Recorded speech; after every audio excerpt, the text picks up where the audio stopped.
আপু আমার নিজের বোন, একদম ভালো কিউট আপু, আমাকে বোন বানাই দিয়েছে জীবনে প্রথম কেউ। আমি বোন হইতে চাই না।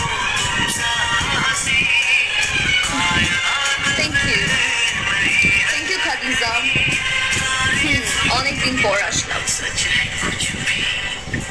হ্যাঁ, আর ইউ সেফ?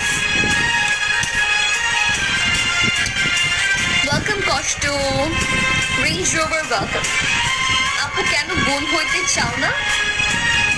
না হইতে চাই।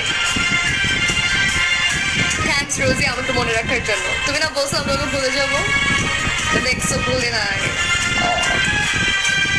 Hey, hi! আমি ফলোই করি 6-7 জনকে, তার মানে মধ্যে সবই আমার আশেপাশের লোক। আচ্ছা, তুমি